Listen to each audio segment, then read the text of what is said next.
নমস্কাৰ বন্ধুসকল, ধনী মানুহে কেতিয়াও এই 7টা ভুল নকৰে। যদি আপুনি কৰে তেনেহলে আজিৰ ভিডিঅ'টো আপোনালোকৰ বাবে।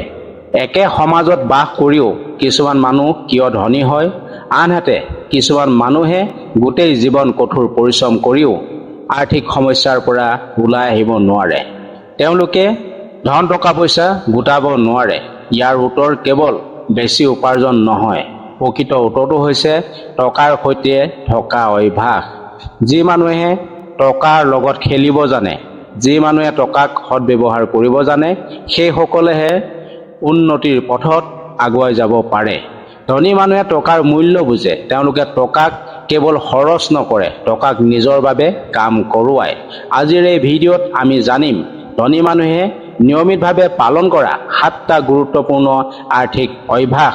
যদি আপুনি এই অভ্যাসবোৰ নিজৰ জীৱনত ধীৰে ধীৰে গ্ৰহণ কৰিব পাৰে, তেন্তে ভৱিষ্যতে আৰ্থিকভাৱে আপুনি মজবুত হৈ পৰিব, ধনী মানুহ হৈ পৰিব। গতিকে ভিডিঅ'টো শেষলৈকে চাই থাকক। প্ৰিয় বন্ধুসকল, প্ৰথমটো ধনী মানুহৰ অভ্যাস হৈছে আয়তকৈ কম খৰচ কৰা। তেওঁলোকে উপাৰ্জনতকৈ কেতিয়াও খৰচ বঢ়াই নিনিয়ে। তেওঁলোকে সদায় উপাৰ্জনতকৈ কম খৰচত চলিবলৈ চেষ্টা কৰে। ধনী মানুহে কেতিয়াও কেৱল আয় বৃদ্ধি হোৱাৰ লগে লগে জীৱন যাপনৰ খৰচ বঢ়াই নিদিয়ে।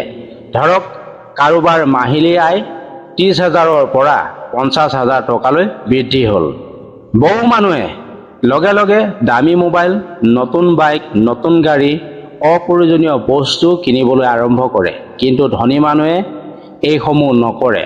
তেওঁলোকে প্ৰথমতে ভাবে এই অতিৰিক্ত টকা অৰ্থাৎ মোৰ দৰমহা বাঢ়িছে, মই 30,000ৰ পৰা 50,000 পাম, গতিকে বাকী 20,000 টকাটো মই কি কামত ব্যৱহাৰ কৰিম, মোৰ ভৱিষ্যতৰ বাবে কেনেকৈ এই টকা সৎব্যৱহাৰ কৰিব পাৰোঁ, এই সম্পৰ্কে চিন্তা কৰে। সেইবাবে তেওঁলোকৰ ধন সম্পত্তি ধীৰে ধীৰে বৃদ্ধি পায়। তেওঁলোকে ক্ৰমান্বয়ে ধনী হ'বলৈ আগবাঢ়ি যায়। আয় বৃদ্ধি হোৱাতকৈ খৰচ নিয়ন্ত্ৰণ কৰাটোহে অধিক গুৰুত্বপূৰ্ণ। এই কথা আমি মনত ৰাখিব লাগে। ইয়াৰ পিছৰটো অভ্যাস হৈছে বাজেট বনোৱা। হয়, আমি সদায় বাজেট বনাই নিজৰ জীৱন আগবঢ়াব লাগে।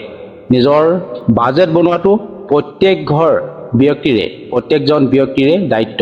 এখন বাজেটে তেওঁলোকৰ জীৱনত কি প্ৰভাৱ পেলাব পাৰে সেই সম্পৰ্কে বাজেট বনোৱাজনে 2-3 মাহৰ পিছতেই বুজি উঠে। ধনী মানুহে নিজৰ প্ৰতিটো টকাৰ হিচাপ ৰাখে।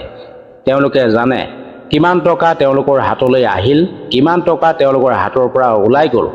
এই টকাখিনি তেওঁলোকে সৎ কামত লগাইছে নে উপাৰ্জনমুখী কামত লগাইছে, নে সেই টকাখিনি তেওঁলোকে নষ্ট কৰিছে। যদি আপুনি আজিৰ পৰাই নিজৰ মাহিলী বাজেট বনাবলৈ আৰম্ভ কৰে, তেন্তে বহুত অপ্ৰয়োজনীয় খৰচ নিজেই ধৰা পৰিব। আপোনালোকে লক্ষ্য কৰিব পাৰিব, লগতে বুজি উঠিব আমি অনাহকত কিমান টকা নষ্ট কৰি আছোঁ। বাজেট বনালে আপোনাৰ বাধাৰ সৃষ্টি নহয়, বৰঞ্চ আপোনাৰ জীৱনৰ উন্নতিৰ পথ আপুনি দেখি পাব। আপুনি উন্নতিৰ জখলা বগাই যাব পাৰিব, উন্নতিৰ জখলাত আগবাঢ়ি যাব পাৰিব। ইয়াৰ পিছতো অভ্যাস হৈছে প্ৰথমে সঞ্চয়, তাৰ পিছত খৰচ। হয় বন্ধুসকল, বেছিভাগ মানুহে কয় যদি মাহৰ শেষত টকা বাচি যায় তেনেহ'লে সঞ্চয় কৰিম। কিন্তু আপুনি নিজেই ভাবি চাওক, বাস্তৱতে মাহৰ শেষত আপোনাৰ হাতত টকা বাচি থাকেগৈনে?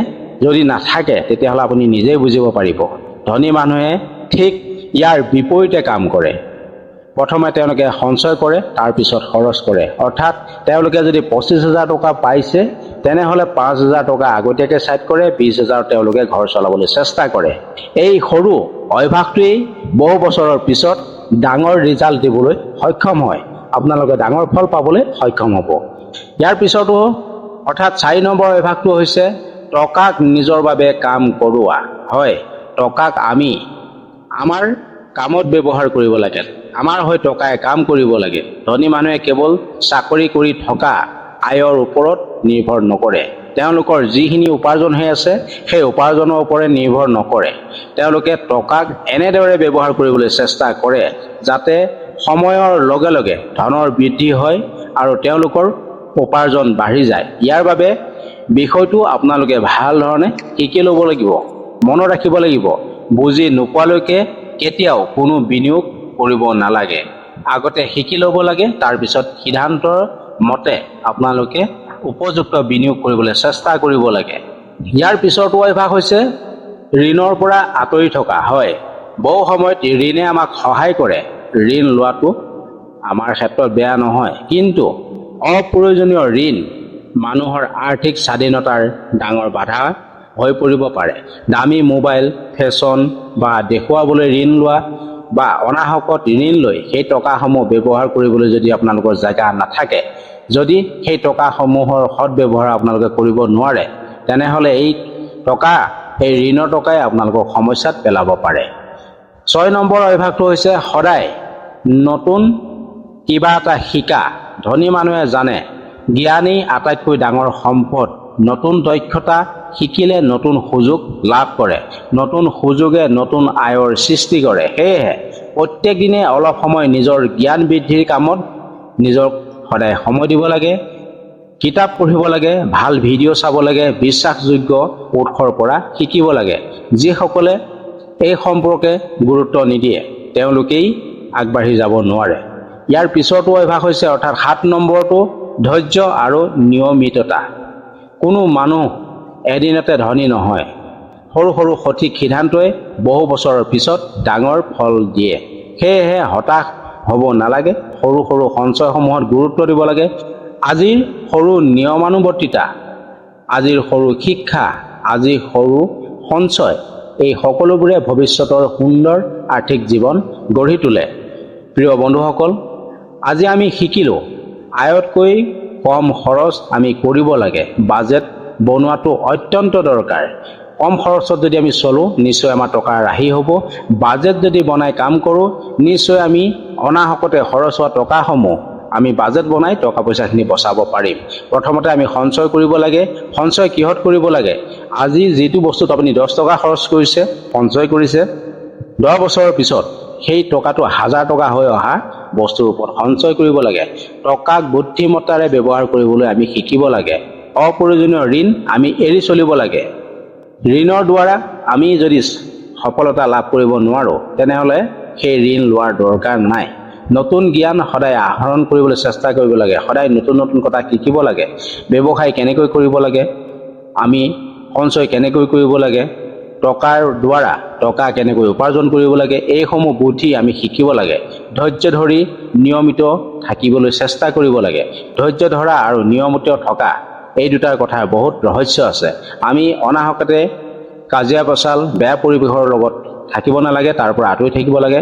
নিয়মিত হৈ থাকিব লাগে, অৰ্থাৎ আমি সদায় নম্ৰ, ভদ্ৰ আৰু সৎব্যৱহাৰ, সৎ আচৰণ, মুখৰ পৰা ভাল বাক্য বচন ক'বলৈ চেষ্টা কৰিব লাগে। মনত ৰাখিব লাগে, ধনী হোৱাৰ আৰম্ভণি বেংক একাউণ্টত নহয়, আৰম্ভণি হয় নিজৰ অভ্যাসত, নিজৰ চৰিত্ৰত। যদি আজিৰ ভিডিঅ'ৰ দ্বাৰা আপোনালোকে কোনো বাৰ্তা লাভ কৰিছে, তেনেহ'লে ভিডিঅ'টো লাইক কৰি দিব। কমেণ্টত আপোনালোকৰ মতামত জনাবলৈ নাপাহৰিব।